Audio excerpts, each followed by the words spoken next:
9절 내가 내게 명령한 것이 아니냐 강하고 담대하라 함께 암송해 보도록 하겠습니다. 자, 시작.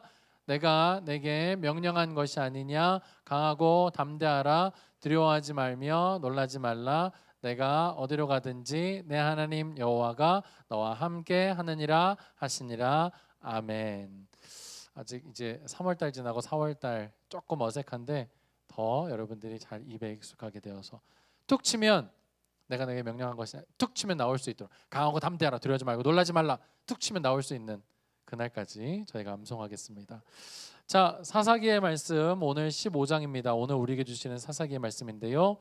15장 14절부터 20절까지의 말씀을 저와 여러분이 한 절씩 교독할 텐데 여러분들이 먼저 14절의 말씀을 읽으시고 제가 15절을 읽고 함께 교독하겠습니다. 여러분 14절 먼저 읽도록 하겠습니다. 하나님의 말씀입니다. 시작.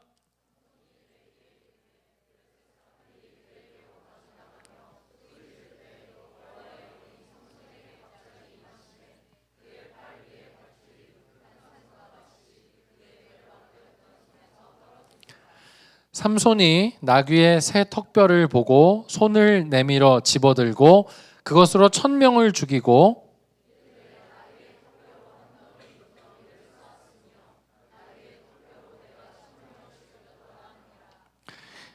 이게 물론 사사기에 나타난 분위기가 굉장히 이렇게 암울하고 좀 음침하고 이렇게 힘이 빠지긴 하지만 우리도 그렇게 읽을 필요는 없을 것 같아요. 할렐루야.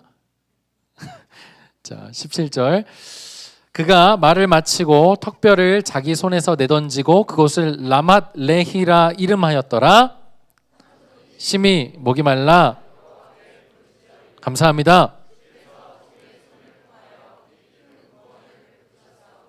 내가 이제 목말라 죽어서 할례 받지 못한 자들의 손에 하나님이 레히에서 한 우묵한 곳을 터뜨리시니 거기서 물이 솟아나오는지라 삼손이 그것을 마시고 정신이 회복되어 소생하니 그러므로 그 샘 이름을 엔하꼬레라 불렀으며 그 샘이 오늘까지 레히에 있더라.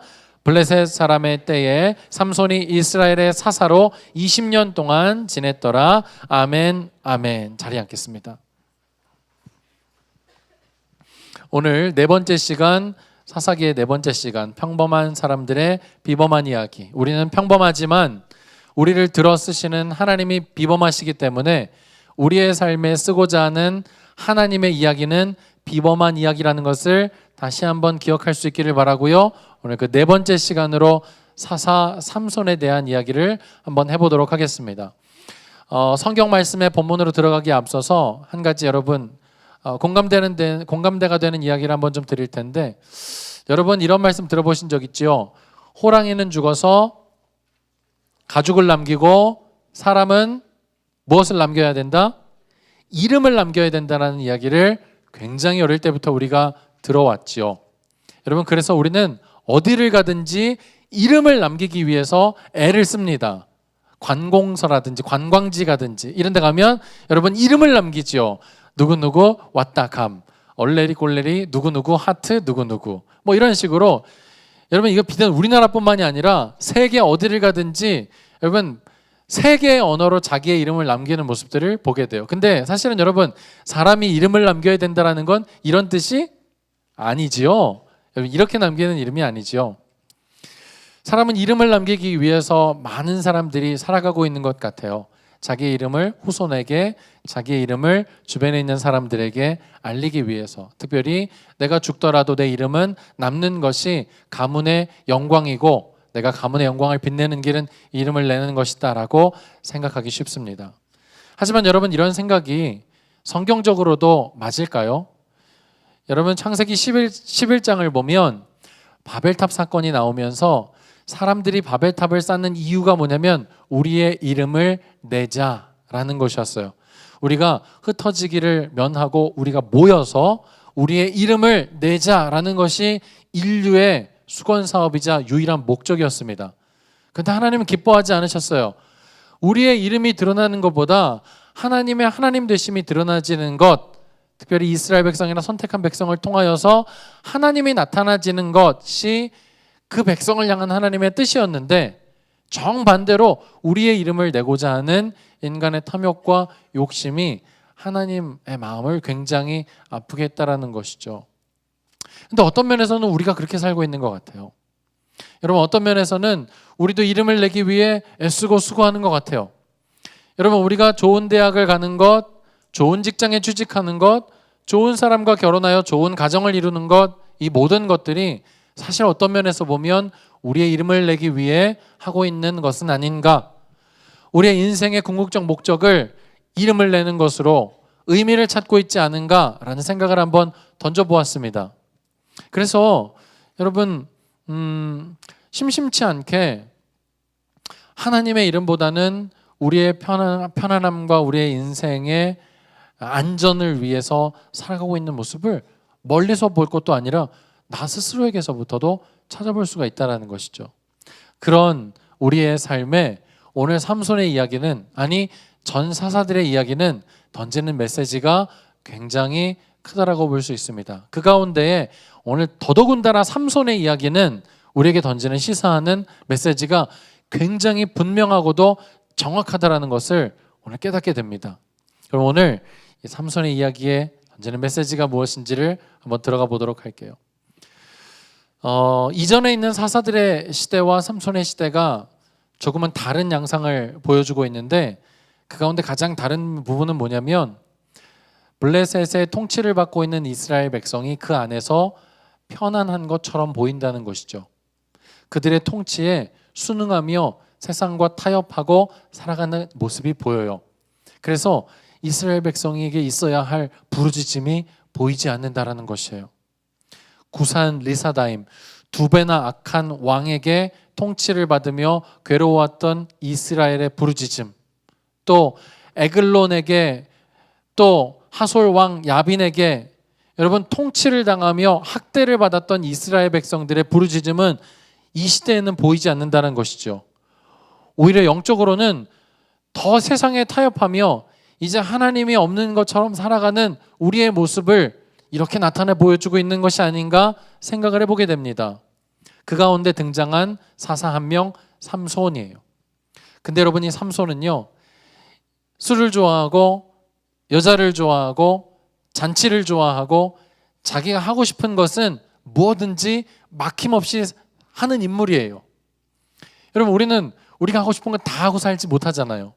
우리가 하고 싶은 것이 있지만, 우리의 이상이 있지만 그것들을 늘 우리의 마음속에 꿈처럼 바라보고 살지, 다 이루며 살지 못하잖아요.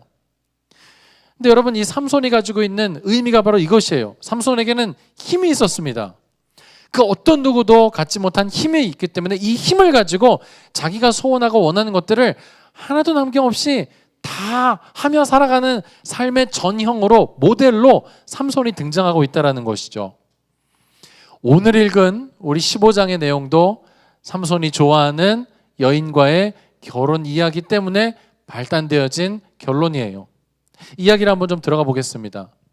여러분, 삼손은요, 딥나에 우연찮게 가보게 된 것 같아요. 근데 이 딥나 지역에 갔다가 딥나에 사는 아주 이쁜 여자 한 명을 만나게 돼요. 부모님께 달려와서 이렇게 말합니다. 부모님, 저 이제 결혼해야 되겠습니다. 근데 결혼할 여자가 딥나에 있어요. 이 말은 이 여자가 이방인이라는 뜻이죠. 삼손은 낳을 때부터 나시린으로 서원되어진 사람이었습니다. 나시린은 첫 번째, 독주를 마시지 않아요. 근데 꼭 이렇게 성경에 표현되어 있으면 이렇게 표현하는 친구들이 있어요. 아, 독주를 마시면 안 되니까 약한 주는 먹어도 되겠구나. 성경에 취하지 말라고 되어 있으니까 취하기 바로 전까지만 먹으면 되겠구나, 이렇게 생각하는 사람들이 너무 많아요. 너무 많아요. 아주 얄팍한 수예요. 독주를 마시지 않는다라는 것은 취하지 않는다라는 것, 거룩하게 구별된다라는 것이에요. 두 번째, 나시린은 머리에 삭도를 대지 않아요. 좀 어려운 말인 것 같지만 머리를 자르지 않는다는 뜻이에요. 우리가 어릴 때 이렇게 배웠죠. 삼손의 힘의 근원은 머리에 있었어요. 그래서 머리를 자르자 삼손은 힘을 잃어버렸답니다. 뭐 머리에 힘이 있겠습니까? 아니요. 그렇게 살아가고자 하는 그 삶의 모습이 하나님과의 언약과 약속이었기 때문에 하나님은 그렇게 나실인들을 구별시켜 가셨던 거예요. 이런 삶을 통해서 나실인은 딱 보아도, 한눈에 보아도 저 사람은 구별된 사람이구나 라는 것을 알 수 있도록 하였습니다. 세상과 구별되게 살아가는 사람이었다라는 것이죠. 그런데 삼손은 그렇지 않았어요. 마음대로 살았어요. 삼손은 자기가 하고 싶은 것에 막힘이 없고 거침이 없었습니다. 부모님이 깜짝 놀랐지만 삼손은 역시나 딥나에 있는 여자와 결혼을 하기로 약속하고 결혼해요. 결혼을 위해서 딥나 쪽으로 내려가다가 작은 해프닝 하나가 벌어지는데 사자가 삼손 앞에 딱 나타난 거예요. 그리고 사자우를 바라며 어흥했겠지요. 근데 삼손이 깜짝이야 그러면서 입을 찢어버렸어요. 마치 염소가 그 입이 막 이렇게 뭐 사자가 아니라 아주 그냥 연약한 동물을 찢는 것처럼 입을 찢어버렸어요. 그리고 그 사자의 찢어진 갈라진 몸 안에서 꿀이 있게 되는 사건이 작은 해프닝이 있었어요. 삼손이 이제 집으로 돌아왔다가 결혼을 위해 다시 딥나로 가서 큰 잔치를 배설했습니다. 7일 동안이나 진행되는 잔치였는데 삼손이 그것이 기억나며 블레셋 사람들에게 수수께끼를 냅니다. 잔치에 흥이 확 올랐을 때 내가 수수께끼를 하나 내겠소. 강한 것 안에 단 것이 나오는 것이 있는데 그것이 무엇이겠소? 여러분, 자기가 경험한 개인의 경험을 가지고 수수께끼를 내는데 이 세상에 맞출 수 있는 사람이 누가 있겠어요? 그렇지 않습니까? 이건 수수께끼 자체가 잘못된 거예요. 사건이 이루어져 가는 과정 속에 있다 보니 이러한 것이 이야기로 엮이는 것 같아요. 나중에 살펴보겠지만 여러분, 이 모든 일들은 사실 하나님이 계획해 놓은 구원 역사를 그리는 그림 언어의 작전이라는 것을 우리는 알게 됩니다. 제가 여러분에게 이렇게 수수께끼를 낼 수 있잖아요. 어제 제가 먹은 것은 무엇일까요? 여러분, 누가 알겠어요? 이런 류의 수수께끼예요. 블레셋 사람들은 삼손이 내어놓은 수수께끼를 풀기 위해서 함께 있는 딥나의 그 여인을 격동하고 충동질했어요. 야, 너는 우리 민족 아니냐? 삼손은 사실 우리 민족 사람이 아니야. 너 민족적으로 보아도 네가 우리에게 삼손을 통해 정답을 알려줘야 되지 않겠느냐? 막 격동하고 충동질하여 결국에는 그 여인이 그 답을 민족에게 알려주고 그 사람들이 의기양양하여서 삼손에게 나타나 내가 답을 말하겠다. 강한 것은 사자요, 단 것은 꿀이 아니겠는가라고 정확하게 정답을 이야기하자 삼손이 굉장히 화가 나가지고요. 이 블레셋 사람들의 그 농장에다가 여우 300마리를 잡아서 꼬리와 꼬리를 묶고 거기다가 횃불을 꽂아가지고 다 풀어놨어요. 추수기가 되고 곡식을 이제 추수해야 되는데 삼손이 큰 불을 냈어요. 그래가지고 사람들이 너무나 분개하여서 여러분 이 일이 이루어지고 난 다음에 삼손이 집으로 획 돌아갔거든요. 획 돌아갔어요. 그래서 블레셋 사람은 이제 이 삼손의 아내를 어떻게 할까 하다가 다른 친구에게 줘버렸죠. 다시 삼손이 오지 않을 거라고 생각했어요. 너무너무 화가 나가지고 이 일들이 벌어지고 난 다음에 삼손이 다시는 블레셋으로 오지 않을 거라고 생각을 했는데 삼손이 다시 왔어요. 그리고 자기 아내를 찾는 거예요. 내 아내 내놔. 근데 이 아내는 이미 다른 사람한테 주고 난 다음이거든요. 삼손이 또 열이 받았어요. 그래가지고 사람을 1000명이나 죽였어요. 1000명이나. 아니, 죄송합니다. 1000명이 아니었어요? 30명을 죽였어요. 30명. 1000명은 나중에 죽여야죠. 그러고 난 다음에 다시 이스라엘 자기 땅으로 돌아갔다는 거죠. 블레셋 사람이 이 얘기를 듣고 안 되겠다. 이스라엘이라는 나라, 이 삼손을 어떻게든 손봐야 되고 처리해야 되겠다라고 해서 3000명이 몰려갑니다. 죄송합니다. 3000명이 아니었어요. 오늘 왜 이러지? 부모님들과 함께 들어가지고. 이스라엘 백성에게 블레셋 사람들이 이스라엘 백성에게 삼손 내놔. 안 그러면 이 이스라엘 백성 쓸어버리겠어. 라고 하니 이스라엘 백성 3000명이 삼손에게 찾아가서 내가 너희를 내놓지 않으면, 너를 블레셋에게 내놓지 않으면 우리 민족이 지금 쓸어버리게 될 위기에 봉착했어. 그러니 우리가 너를 잡아가야 되겠다. 하지만 너를 죽이지는 않을 거야. 성경에 그렇게 나와 있는데 제가 예상하건대 이랬을 것 같아요. 삼손, 그냥 묶여서 제발 가주면 안 될까?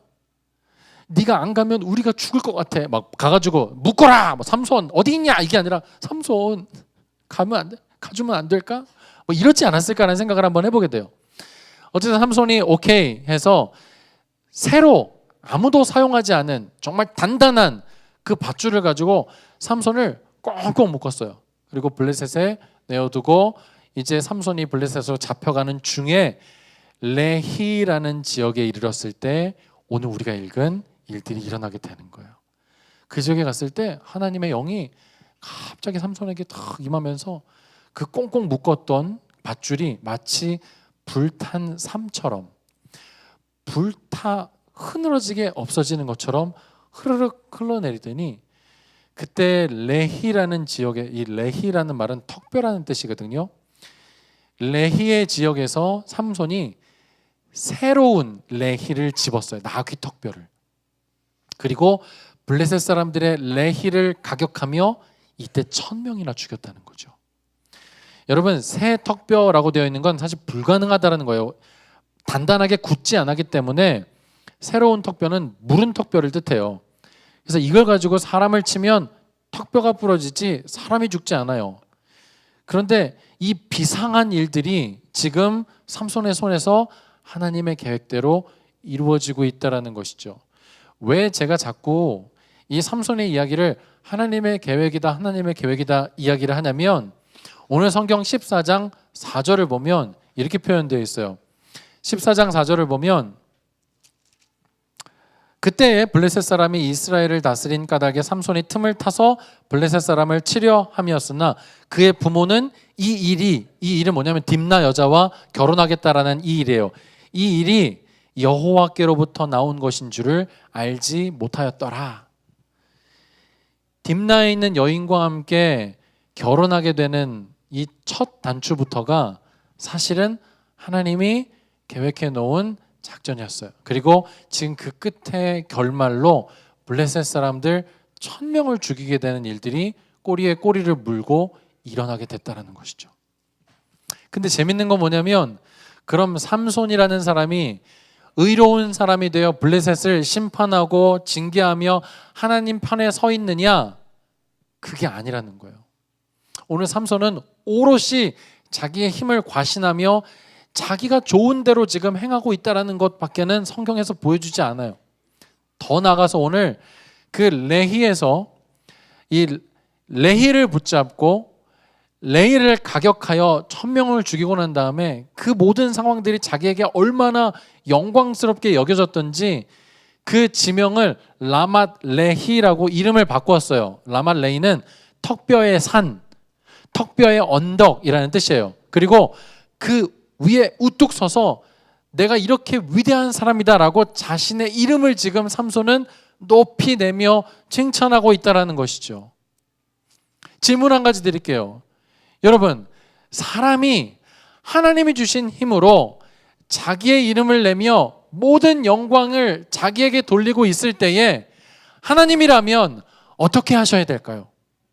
만약 좀 불경스럽지만 여러분들이 하나님이라면 삼손에게 어떻게 하시겠습니까?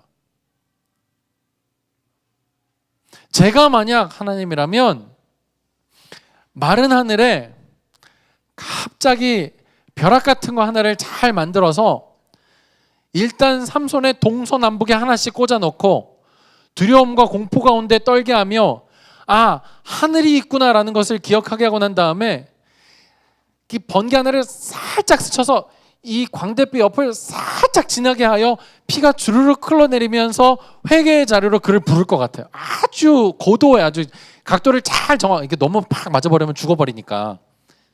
그래서 내가 여기 있다라는 것을 그 미천한 인간에게 알려주고 싶을 것 같아요. 여러분, 이게 우리의 마음이에요. 사실은 하나님이 우리를 살게 하셨고 하나님이 우리를 이 땅 가운데 보내시며 하나님 아니면 안 되는 인생으로 우리를 부르셨는데 우리는 그 하나님을 교묘하게 이용하고 격동하여 우리의 이름을 내고자 하는 일 가운데 사용하고 있다는 것이죠.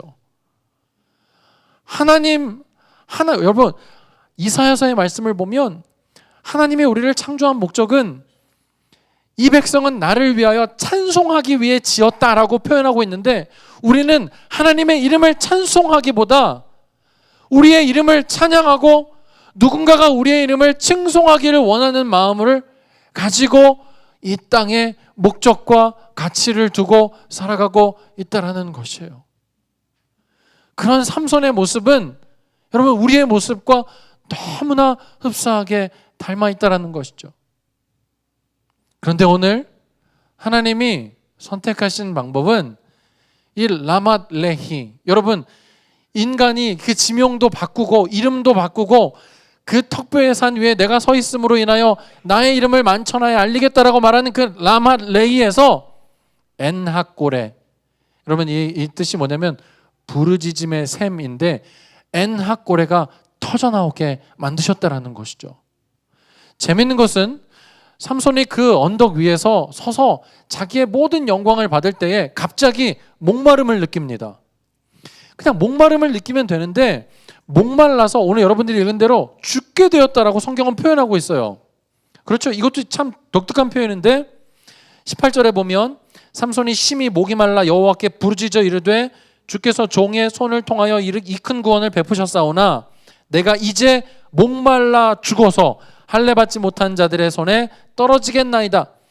여러분 단순히 목이 말라 정말 죽게 된 상황을 성경이 말하고 있는 걸까요? 육체적인 갈급함 때문에 삼손이 죽게 되었다라는 것을 성경이 우리에게 이야기하는 것일까요? 저는 삼손이 표현한 이 고백이 영적으로 기갈되어 하나님을 볼 수 없어 하나님으로 채울 수 없는 그 세대의 황폐함이라는 표현 자체도 모자랄 정도로 너무나 땅바닥에 떨어져 있는 이스라엘 백성의 상황들을 대변하고 있다라고 생각합니다. 다른 표현으로 할게요. 여러분 우리는 하나님이란 존재에 도움을 받아야 되는 사람이 아니라 하나님이 아니면 죽을 수밖에 없다라고 고백해야 되는 존재라는 것이에요. 하나님은 우리를 도우심을 통하여서 하나님의 이름이 이 땅 가운데 드러나지는 것을 원하십니다. 하지만 우리는 그 하나님의 도우심을 받아 우리의 이름이 이 땅 가운데 드러나지기를 원하는 하나님을 도구화하고 있다는 것이죠. 그런 인생들은 목마르다라는 고백밖에는 할 고백이 없어요. 최선을 다해, 힘을 다해 우리가 살고 있으면, 열심을 다해 살아가면 그 열심 뒤에는 여러분 만족함과 뿌듯함과 채움이 있어야 하는데 우리의 인생은 계속해서 목마르는 공허함으로 우리를 인도한다라는 거죠. 여러분 그 가운데 하나님이 우리를 어떻게 하십니까? 부르짖게 하셨어요. 오늘 사사기에 여러 번 나오는 여러분 이스라엘 백성 가운데 회복을 허락하여 주시는 코드 뭐였죠? 그 백성이 하나님 앞에 부르짖을 때 회개를 주셨잖아요. 근데 오늘 그 부르짖음을 누가 하고 있습니까? 삼손이 하고 있는 거예요. 그러면서 오늘 그 삼손에게 하나님이 엔하골에가 터져나오게 하셨어요. 그 샘을 마시면 소생되어지고 그 샘물을 마시면 다시 살아나고 그 샘물 외에는 다른 길이 없음을 알게 하는, 어쩌면 라맛 레히에서 죄악의 극치에서 부끄러움의 극치에서 인간이 할 수 있는 죄악의 극치의 그 자리에 하나님이 원하시는 하나님의 방법은 은혜의 샘물이었습니다. 할렐루야. 번개가 아니었어요. 심판이 아니었어요. 오늘 왜 이것이 하나님이 삼손을 통하여 하신 작전일까요? 두 가지의 의미가 있습니다. 첫 번째, 여러분과 지금 제가 살펴본 대로 삼손이라는 인물은 여러분 우리의 패역함과 하나님 없이도 살 수 있는 그 사람의 힘으로 살아가는 모델이요 전형이에요. 우리의 모습이에요. 그런데 그런 우리에게 주시는 하나님의 방법은 무엇이라고요? 은혜요 엔하골에라는 것이죠. 여호와 하나님이 예수님을 이 땅 가운데 보내셨어요. 그리고 그 스스로가 죄를 짊어지음을 통하여서 죄인이 되셨어요.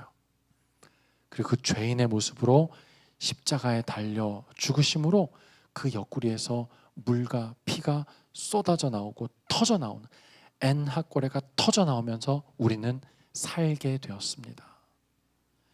그래서 여러분 우리의 삶의 목적은 뭐냐면 그 하나님을 찬양하는 거예요.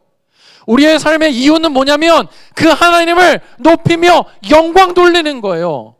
우리의 삶의 유일한 이유는 뭐냐면 우리의 부족하고 부정하며 부끄러운 입술을 통하여 하나님 한 분이 높임을 받으시기를 원합니다라고 우리가 선 그 자리에서 찬양하는 거예요. 그게 우리의 삶의 목적이에요. 좋은 대학 가야지요. 저는 여러분이 다 좋은 대학 가고 싶어요. 하지만 그 좋은 대학 안에서 여러분의 입술을 벌려 하나님을 찬양할 수 없다면 그 좋은 대학은 축복이 아니라 저주가 될 것입니다. 돈 많이 벌어야죠. 여러분, 저는 여러분이 부자가 됐으면 좋겠어요. 전부 다 부자가 됐으면 좋겠어요. 여러분, 재미있는 통계가 나왔는데 여러분 10대 아이들이 내가 이 정도로 살면 행복하겠어 라고 생각되어지는 여러 가지 항목들을 다 모아서 돈으로 환산해 봤더니 작게는 30억에서 많게는 40억이 필요하대요. 그 말이 무슨 말이냐면 여러분 우리 아이들은요 30억을 벌기를 꿈꾸며 살아가고 있는 것이에요. 근데 제가 부모님들께 여쭤볼게요. 30억 버는 게 가능해요? 그냥 웃으시네요. 근데 여러분 이 꿈이라는 게 뭐냐면 없어지지 않는다는 거예요. 이게 이루어지지 않으면 계속 내 마음에 남아서 그걸 바라보며 살아가게 되는 것이에요. 너무 높은 이상이 현실과 떨어져 있을 때 여러분 계속해서 그 꿈은 우리에게 뭐가 돼요? 헛된 꿈은 뭐라는 거? 독이라는 거. 그렇게 죽어가며 우리가 살아가고 있어요. 여러분 다 부자 되기를 원합니다. 하지만 여러분 그 부자됨을 통하여 그 돈 가운데 그 조건이 이루어졌을 때 우리의 입술 가운데 하나님을 찬양하는 찬양이 멈추게 된다면 그건 은혜와 복이 아니라 저주가 된다는 것이죠. 반대로 말씀드려 볼까요? 여러분 세상의 사람들이 울고 땅바닥을 치며 이제 너는 삶을 포기해야 돼 라는 저주 가운데 있을지라도 그 입술 가운데 하나님을 찬양할 수 있는 찬양이 터져 나온다면 여러분 그 인생은 복된 인생이에요. 그 인생은 하나님이 함께 하시는 인생이에요. 짧지만 어제 있었던 제 간증을 여러분께 드리고 말씀을 마치겠습니다. 토요일 날 아침에 토요 새벽 예배를 나가서 어느 때와 같이 예배를 드리고 있었어요. 어제는 특별히 아내가 찬양대를 서야 하기 때문에 찬양대 반대편에서 저를 보고 있었고 저는 찬양대를 바라보고 앉아 있었죠. 아무리 찾아도 아내가 보이지 않는 거예요. 역시나 다를까 예배가 끝나고 난 다음에 아내가 저에게 물었어요. 당신 나 찾았어? 아무리 찾아도 안 보이더라. 어디 앉았었어? 나는 당신 찾았는데. 그러면서 제가 예배드리는 모습을 계속 분석해주고 비평해주고 당신 그러면 안 되라고 하면서 제가 어제 예배드릴 때 이렇게 팔짱을 끼고 있었어요. 그리고 하나님 우리 목사님이 나오셔서 어제 토비셋 때는 특별히 하나님을 찬양하고 24장 장로들이 하나님을 찬송하는 것들 그리고 함께 막 찬양했어요. 영어로 막 찬양했어요. 그런데 여러분 저에게는 지금 찬양할 수 있을 만한 상황 환경이 아니에요. 제 마음에는 굉장히 깊은 기도의 제목이 한 가지가 있어요. 아주 괴로운 기도 제목 한 가지가 있는데 9살밖에 안 된 딸아이의 머리가 한 50%가 지금 다 빠졌어요. 면역 체계가 잘못되어서. 여러분 계속 아침에 머리를 빗길 때마다 한 움큼씩 빠져나오는 이 딸아이의 머리를 보면서 제 마음이 비통함이 그지없어요. 무슨 말로 해도 내 마음을 표현할 수가 없어요. 근데 거기에 이 딸아이가 이렇게 말해요. 아빠, 엄마, 왜 나야? 왜 나야? 예수님 믿어도 이런 일이 있을 수 있어. 그렇지만 하나님이 우리를 사랑하시는 부분은 여전해. 하나 이게 우리한테 있어서 아무 일도 아닌 거야. 팔 부러지면 깁스하잖아. 괜찮아. 우린 잠깐 머리가 아플 뿐이야. 근데 아빠, 근데 엄마 왜 나야? 왜 나야? 여러분 이 9살짜리 딸아이가 요즘에 아주 감명 깊게 이렇게 은혜 받으면서 듣고 있는 찬양이 뭐냐면 광야에서요. 왜 나를 깊은 어둠 속에 홀로 두시는지 광야 그곳에 서 있네. 미치겠는 거예요. 여러분 요즘에 기도할 때마다 제가 의식을 가지고 살아있는 이 깨어있는 동안에요. 여러분 저는 늘 딸아이를 위해 기도하고 있어요. 그러면서 하나님께 이렇게 기도해요. 왜 저예요? 왜 우리 딸이에요? 왜 이 9살밖에 안 된 하은아, 어제도 제가 이 아이를 붙잡고 그랬어요. 하은이 머리털 다시 나을 수 있으면 아빠 머리털 다 뽑아가도 돼. 그러면 여러분 9살짜리 딸아이라 철부지 아니라면 그래 아빠 머리 좀 뽑아가지고 내 머리도 심자 그래야 되는 거 아닌가요? 아니야, 아빠는 목사잖아. 목사가 머리가 없으면 안 돼. 아니야, 하은아, 목사님 중에서도 머리 없으신 분 많아. 아니야, 그래도 아빠는 안 돼. 그런 말 한마디 한마디가 더 제 마음을 발기갈기 찢어놓는 거예요. 여러분, 그 조건과 그런 상황들 때문에 제가 요 근래 몇 주 동안 하나님을 찬양할 수 없었어요. 제가 그런 깊은 시름 때문에 요 근래 몇 주 동안 하나님께 영광 돌리는 것이 저에게 있어서는 너무 사치처럼 여겨졌어요. 그런데 어제 그 토요일 새벽에 그 찬양의 가사가 제 마음속에 들어오는 거예요. Who sits at the right hand of the God? 하나님 보좌 우편에 계시는 그분을 찬양합니다. 여러분, 그 찬양이 제 마음속에 막 밀려 들어오는데 제가 팔짱 끼고 있었던 게 아니라 하나님이 나를 안아주고 계시는구나라고 생각하고, 여러분, 제가 저를 안고 있었던 거고요. 여러분, 이 더러운 입술로 내가 하나님을 찬양할 수 있을까라는 생각에 제가 제 입술을 가리고 있었어요. 그리고 찬양했어요. 복받쳐 올라오는 그 하나님을 향한 감격을 제가 하나라도 놓치고 싶지 않아서 여러분, 제 입술을 가리고 하나님을 찬양했어요. 찬미했어요. 제 상황은 아무것도 바뀌지 않았지만 하나님의 그 찬양을 기쁘게 받아주신 줄로 저는 믿습니다. 이게 우리의 삶의 목적과 이유가 아니겠습니까?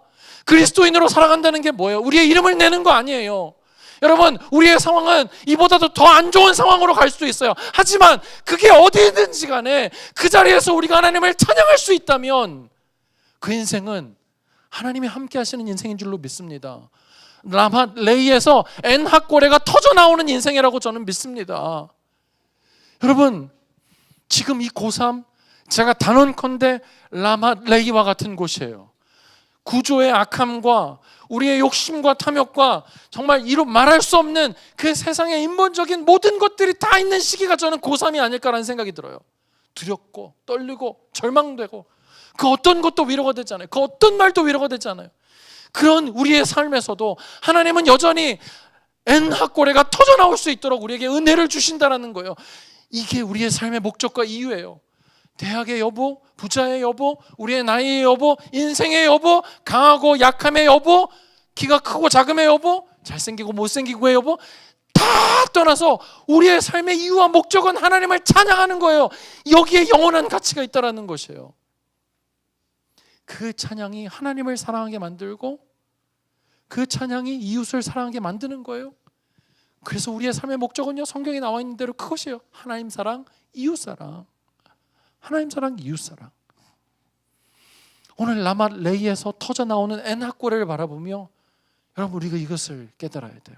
아, 하나님 진짜 기뻐하시는 삶은 하나님이 유일한 구원자심을 알고 그 하나님의 사랑 앞에 내 모든 삶을 다 맡겨 올려드리는 거구나. 사랑하는 여러분, 기억하시기 바랍니다.